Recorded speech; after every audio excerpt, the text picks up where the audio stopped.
So one time when I was a teenager, I actually stayed on the phone the entire night with my best friend. Actually, this happened multiple times. When I was caught, I got grounded, and I got grounded from the phone. So, yeah, life was pretty good back then. So, today I want to talk about social media and Gen X and what my experience has been, my opinion, and I definitely have some strong thoughts about social media. So, back in our day, social media was letter writing, passing notes, in person, hanging out, and of course, phone calls. So, I'll stop here because I was probably an expert at note writing and letter writing and passing notes without getting caught. This is how our life was as teenagers growing up in school, outside of school, etc. Um, so one time I had a best friend and we had this notebook that we would pass back and forth, and it was a notebook that the front was covered with stickers and no Noel plus so and so, whoever I had a crush on at the time, and then we would write letters to each other and then send it home after school with our friend, and then our friend would bring it back and they'd have a letter and we'd just do this back and forth. I actually still have one of these notebooks, and I haven't looked at it in decades, but I bet if I did, I would just crack up and see how ridiculous it was. But that's how that was kind of our social media. Um, Talking on the phone was huge, and whenever I got grounded, I was grounded from the phone.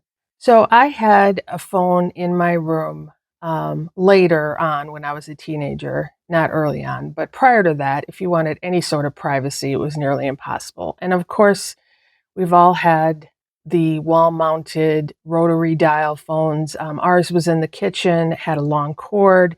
If I wanted any privacy, I had to stretch the cord forever, and try to, shut a door over the cord or something.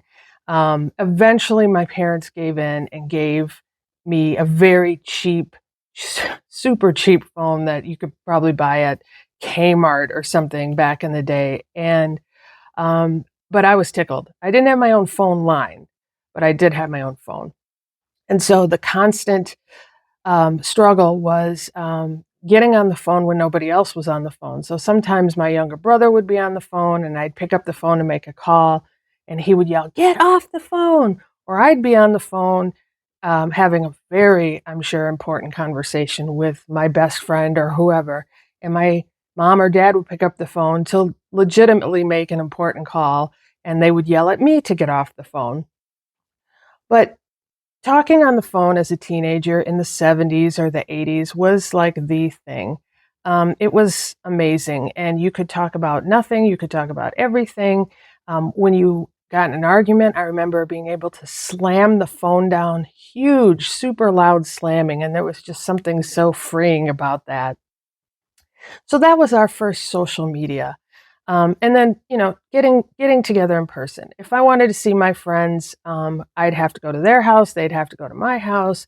Um, our parents would deliver us to, like, go roller skating, or maybe it's a birthday party. And then, of course, as you get older and you can drive, you definitely are meeting your friends at the mall or some other, social place, a restaurant, or, again, back to our houses. And we just talked in person all the time, and it was fantastic. So social media today, so I guess my first social media was AOL, America Online, first dial-up internet, and, hearing the guy say, "You've got mail," that was just amazing. I think I bought my very first computer, for the purpose of getting on the internet, from Best Buy, and it was probably $2,000, which was super expensive for me being in my late 20s, probably 28, 29. Um, and had the AOL disk and put it in and get your account set up. That was amazing. So really the only social media, I guess, was emailing and chat rooms. Didn't do a lot with chat rooms, but there were a few. that just, goofing around, nothing major. Again, I was so naive, as probably we all were kind of getting into the internet and AOL. So then, probably in 2008, I discovered Facebook. I think I had a MySpace account, but I didn't get it and I didn't do anything with it. But when Facebook came on the scene, I quickly signed up for an account. And, um, you know, I thought it was amazing. And I look back at these original posts I did in 2008 or 2009, and the wording of those posts was really strange. Like I would say, going to McDonald's now, eating a fish sandwich. I mean, it was always like starting with a verb because nobody really knew how to say what they wanted to say and put it out there. Eventually, I hooked up with Instagram and I think Snapchat, which I tried. I didn't like. I don't use. And then finally TikTok. I have to admit, I love TikTok, and I am so entertained just swiping through videos that are geared towards me, and you know, seeing things that make you laugh, seeing things that are political and get you fired up. I mean, it is so entertaining. I've never made a TikTok video. I have no intention of doing that, but I certainly like watching them. And then, there's LinkedIn. There's LinkedIn for our professional lives. I you know, have used it pretty heavily, especially, during the times when I'm not working, which is right now. So I'm constantly looking for jobs, trying to connect with my network, things like that. So I think LinkedIn is a fantastic social media, for people that are, very career focused and looking for other opportunities, or looking to, share about their company or their business. So I think those are pretty much all the social media platforms I'm involved in. There are things I absolutely hate about social media, and I don't know if this is just specific to me personally and my personality, or if this is definitely an irritation for people in our age group, Generation X. Um, One thing I hate is couples who write love notes to each other through their posts. It just drives me insane. They're like recommitting their love to their other person, and we have to see this whole thing, and then you see their person respond back, "Thanks, babe," and I'm thinking, why do we need to see this? And it's just irritating me. um, Another thing that bugs me is people who use social media to brag about their amazing lives. Whether their lives are that amazing or not is who knows. But there are people in my own social media circle, all ages. Actually, what I'm seeing is it's older people, older than me, probably more boomers, but a lot of people, kind of all over the map age-wise, who just constantly are bragging about how amazing their life is, or these amazing vacations they're on, and what they're eating, and look how, warm we are in Florida when you all are freezing up north. And I don't know, it just rubs me the wrong way sometimes. And sometimes I just want to, go on Facebook or whatever and just type, "I don't care, send," and see who responds to it. um I also get frustrated with people who get really easily offended by a post. It doesn't have to be my post, but you're scrolling through and you see, updates from news stations or whatever, and it can be any topic. It doesn't have to be an inflammatory topic. And some people just get so offended and just go off. And I'm thinking, who has time for this? Who has the energy for this? And at times it is tempting to, like, want to get on that post and respond back, even though it has nothing to do with you, and say, "Well, what is your problem?" So that really bugs me. And then, if you happen to make a post, or I happen to make a post about something that is, not like, "Merry Christmas," or, "Here's a few pictures of our Thanksgiving," or something like that. If I make a post, that rub somebody the wrong way, politically or something, people start insulting you personally. This actually did happen to me a few years ago, and it's it was very troubling to me because I really took it to heart. When you post something and you feel really strongly about it and you have a conviction about it, and then somebody comes back and personally attacks you as if you're stupid or your opinion doesn't matter. That's really hard, especially if they're your, I guess, so-called friends.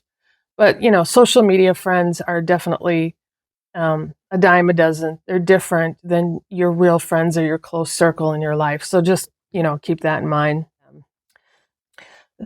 Things I love about social media. I love finding people from my childhood.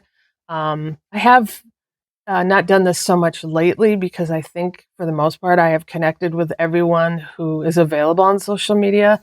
People, people I grew up with in grade school, people from junior high, high school, people from different jobs that I had from a long, long time ago. I love that. Um, and I just love using, and I guess I'm speaking of Facebook, to keep in touch with family and friends and just see what everybody's up to. And I think one of the most powerful things that I've seen, and again, I don't know if this is because of our age group, but unfortunately, we might be at a time in our life where people are passing away. And so one super powerful thing that I see and use is, posting information about, here's the link to their obituary. In the old days, we all used to just read the newspaper and look at the obituaries.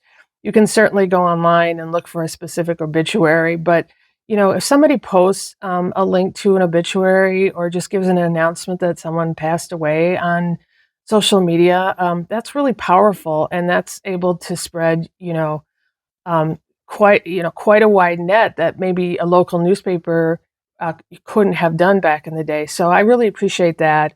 Um, and then finally, I like to be able to reach out to somebody and let them know I'm thinking about them. I do that quite a bit, and I want to make somebody smile or laugh.